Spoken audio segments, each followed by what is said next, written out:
The Weldon Wagon Road Trail is above the valley of the White Salmon River on the Washington side of the Columbia River Gorge, 75 miles from our home in Portland, Oregon.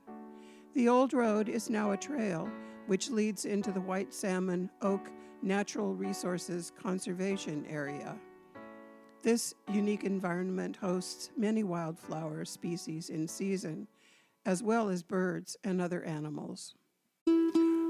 We are not young. We are not in a hurry.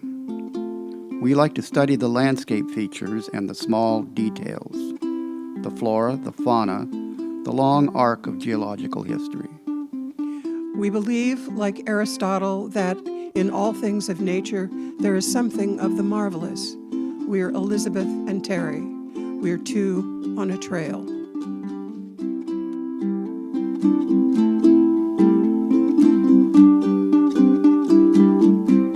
Well, welcome to Weldon Wagon Road. This is a really nice, short little trail in near the White Salmon River in Washington.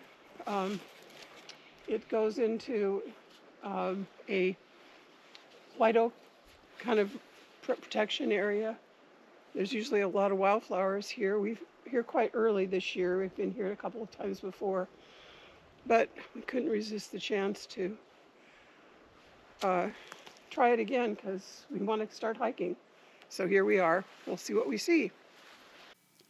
We are in the traditional homeland of the Klickitat, Cascades Watlata, Yakima and Simcoe peoples, who have stewarded this land since time immemorial and still live and thrive here. So Terry, you wanted to talk about this part of the trail? This wagon road was built in early 1900 to bring produce from the fruit trees, the apple trees, the orchards on the upper valley down to the White Salmon River, which is below us. So people have been up here for quite a while, changing things, so it's not surprising that it's getting logged.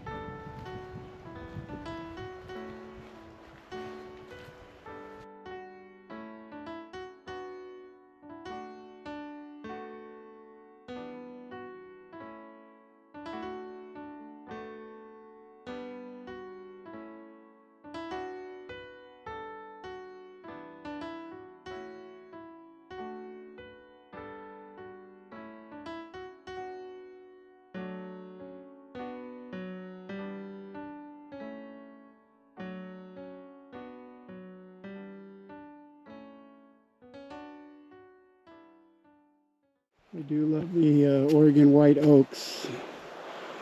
These are as far north as they're found, evidently. That's why this is a white oak preserve. I think it's over 500 acres with about 150 some species of wildlife in here. Wild turkey, black-tailed deer.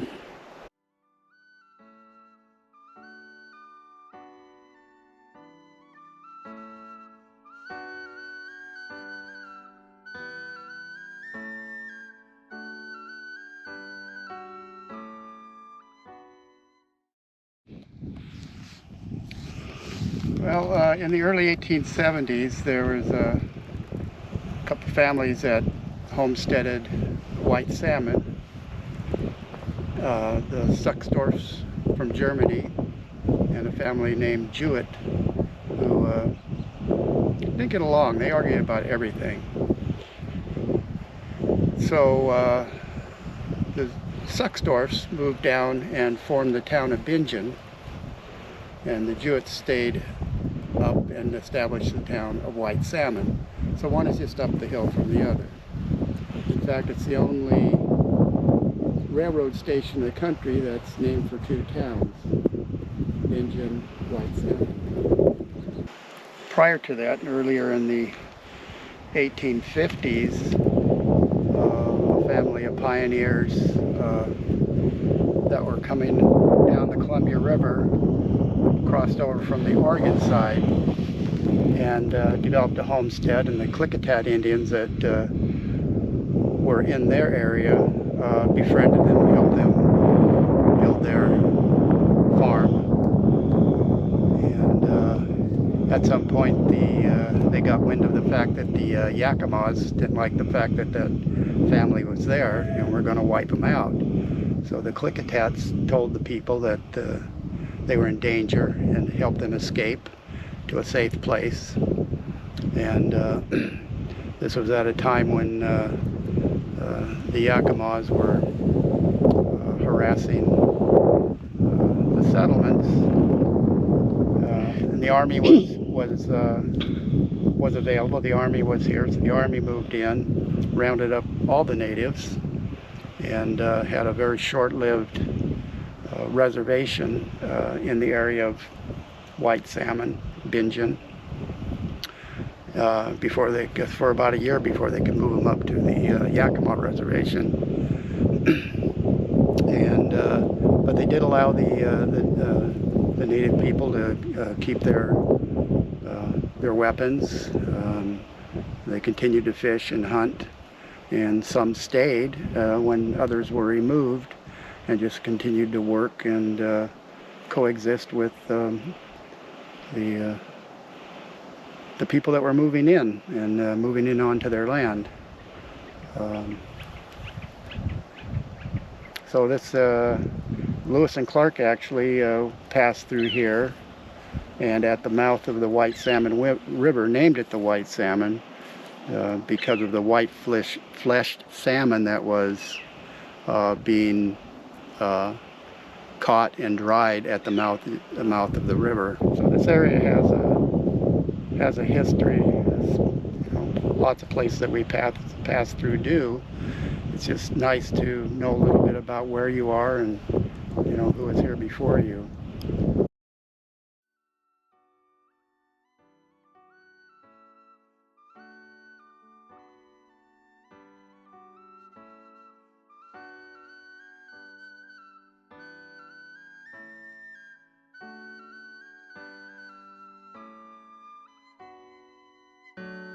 Well, we're going to go up there along that slope.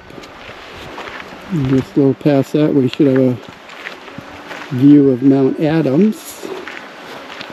And then we'll reach the end of the trail. There's a sign up here that's the beginning of the Oregon Oak Protected Area.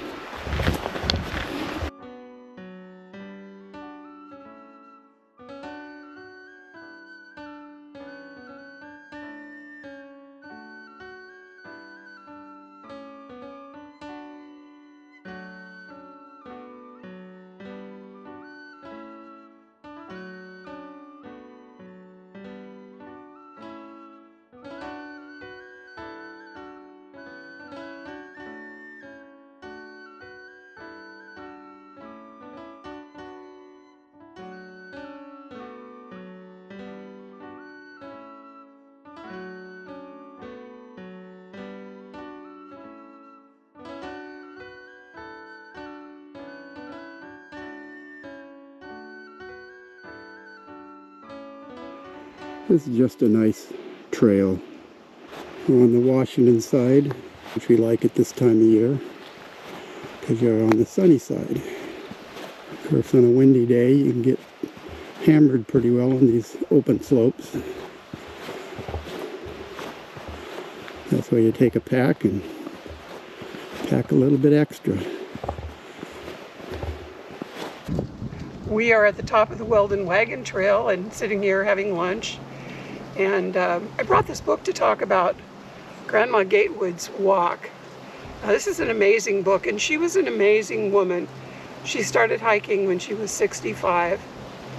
She hiked the Appalachian Trail twice, and then she did some cross-country trails. She actually came out to Portland, Oregon in the 50s, so I was quite young then. and she became a sensation.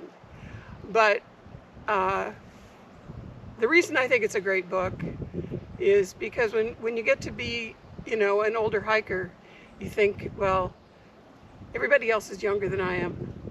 Should I stop doing this or what? But I think whenever I have thoughts like that, I think about her and how she persisted. But I wanted to read a description because hikers always have problems with their bodies. And this section talks about her feet. Her feet themselves were wide and flat and covered with veins like the lines on a map, and they ran shapelessly into oversized ankles, then up to narrow, battered, hourglass curved shins, and toward grotesque gibbous knees surrounded by unnatural, tumorous outthrusts. Not a pretty picture. And actually, when she wasn't hiking, she was very conscious of her appearance, and she was well dressed. She hid her physical defects or deformities or ugliness or whatever you want to call the body that she had, that she took hiking in spite of what it was like. And so I think that's a real inspiration. I want to read one other quote this is from her.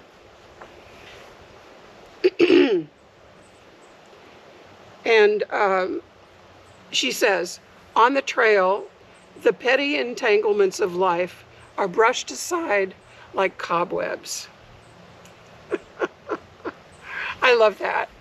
The petty entanglements of life are brushed aside like cobwebs. This book was a New York Times bestseller. It's by Ben Montgomery, Granny Gatewood's Walk. I highly recommend it.